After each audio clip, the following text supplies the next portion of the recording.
AITA for refusing to go back to my old company after they fired me and then begged me to return when things broke? AITA for not going back to help my old company after they fired me? Throw away because I don't want this tied to my main. So I, 29M, was working as a back-end engineer at this company for a few years.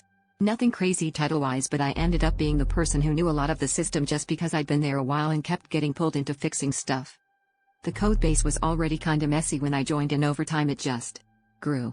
I did try to document things here and there, but honestly it was always rushed and management didn't really care as long as things were working and deadlines were hit.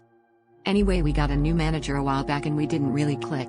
He kept saying I was making things too complicated and I pushed back on some timelines which he didn't like. After a couple of awkward meetings I got let go. Not a culture fit was the reason. It sucked, but I had some savings, so I figured I'd just chill for a bit before finding something else. About a week later, one of my old coworkers messages me asking about some service and I was like, I don't work there anymore, lol. Then I start hearing more stuff is breaking. Not like everything at once, but enough that they were having a bad time. Then my old manager calls me out of nowhere. Completely different tone now. Asking if I can come back as a contractor to help stabilize things. I asked what happened and he basically said they're struggling to keep things running. Here's the part where I might be the I said no. He kept pushing and saying the team needs me and stuff.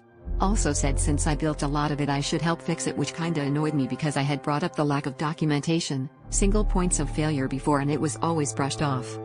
He did offer more money later, but it just felt weird going back into the same situation that got me burned out, especially after being fired.